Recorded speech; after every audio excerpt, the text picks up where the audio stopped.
actions that will change your life. Dominic Corral.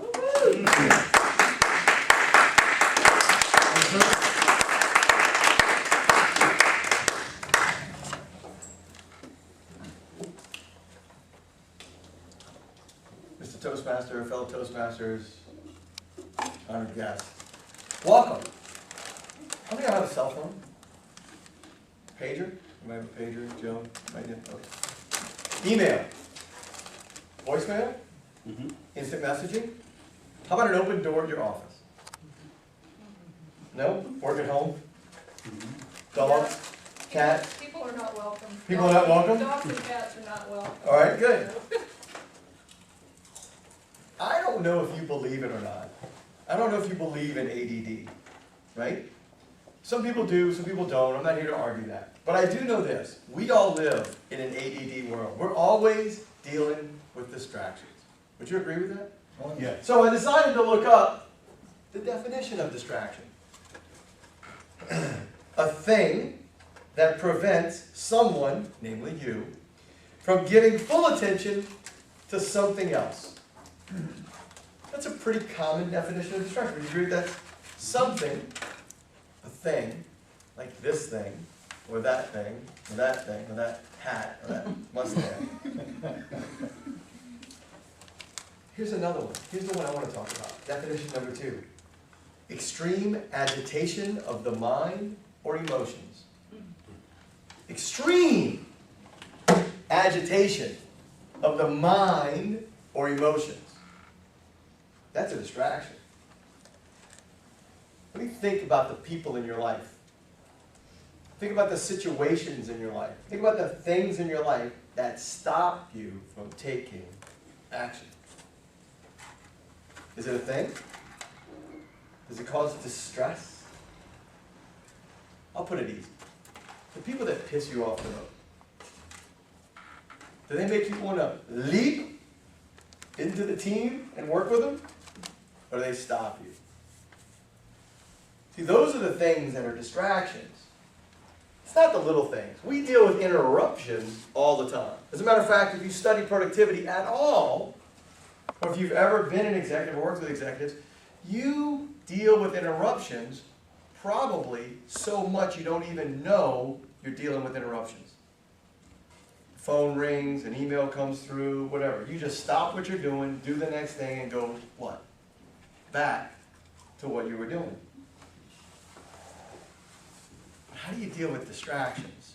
How do you deal with the extreme agitation of the mind or emotions?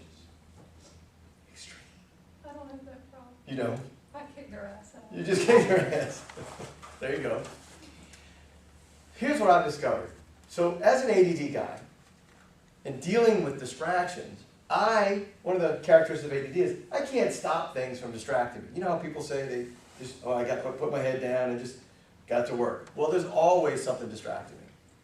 So I had to learn, how do I deal with distractions? How do I deal with those things that are all around? Always causing distraction. And for the most part, I've just learned how to just say, oh, I'm over there, I got to go over here now, and go back to it. Isn't that pretty easy? You get interrupted, you go back to it. No, that's not easy. It happens a lot. That's why I don't let it happen. Okay, well, you could hyper-focus, and you could go deep in the tunnel, but that's not the point. We're talking about the distractions that really keep you from action, that block you, block your creativity, block your financial flow, block whatever it is, stop you from action. I'll tell you, it really comes down to this. It's not the thing. It's what you're saying about the thing that stops you.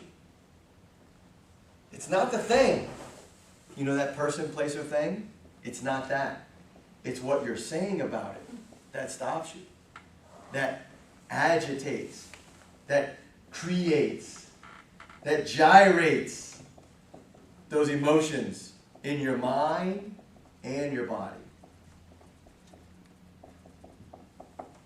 How do you stop? How do you stop? Two things you can do. You ready? Yes. Two things you can do. Number one, change your body. You got to move your body in a different way. Literally, your body will change your emotions. Literally, this is you could get up when you can't stop thinking about anything and just slam your hand on the wall and say, stop. Interrupt the pattern. It's just a pattern. It's a conversation you've gotten into. Stop the insanity. Thank you, Susan Power. Anybody remember her? No? Not enough infomercial watchers? All right. The other thing you can do is if you notice that you're doing it. If you notice, you have to stop when you notice it. You can also ask yourself a better question. Here's the we could go through questions and we could talk. I do a whole workshop on how to ask better questions and change your focus. Here's the best question to ask, to find a different answer, to change the way you're thinking. When you're looking at that problem, that thing that's agitating you, that's causing you stress, you might want to write this down. What's good about X that I haven't noticed yet? Do you remember when April 20th, 2010 happened? Was it 2011? I don't remember. When the Gulf started getting full of oil? Do you remember that? Remember the BP break in the oil line? Mm-hmm. What did the news do? Swarm. They swarmed. They talked about it all day long. They kept it in your mind. If you watch the news, not only that, they said, you know what? You know, it'd be better. Let's put a camera with lights down there when the puking oil coming out of the ocean will come out, right? Just to make sure you stay fully agitated 24 hours a day, 7 days a week. Remember that? And you might have been agitated by it. You might have been annoyed by it. You might have boycotted your local BP owner because of it. And I guarantee you what you started to think about was, what is big oil and what is this and da-da-da-da-da-da, and you had mental and emotional agitation. Anybody here like me? Yeah? Mm-hmm. Felt like that? What if you stopped and said, what's good about the BP oil spill that I haven't noticed yet? What was good about it? What was good about it? What was good? Creating accountability. Created some accountability. It definitely revealed incompetence that we had in our system of accountability. What else is good about it? We save money. Aware of the It environment. made people way more aware of the environment. Nothing gets you more aware of the environment than an oily baby duck.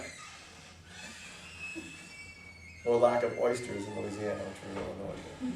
What else? What else is good about the BP oil spill that we haven't noticed yet? We went to Disney World instead of the Gulf for vacation. You went to Disney, you avoided 38, got to see a new piece of Florida. What else is good about it that you haven't noticed yet? We raised awareness. We bought better cars. We decided to invest in other forms of energy and alternatives. All those good things, yes? See, you can actually shift your focus and feel better and reduce the stress by either physically interrupting your body's pattern that it's involved in, or interrupt the mind's pattern itself. Asking the primo question, what's good about X that I haven't noticed yet? You'll start to see things you didn't see before. You'll start to notice things you didn't know before. You'll start to feel what you didn't feel before, which will allow you to get back into action of the thing that's most important to you right now. Mr. Toastmaster?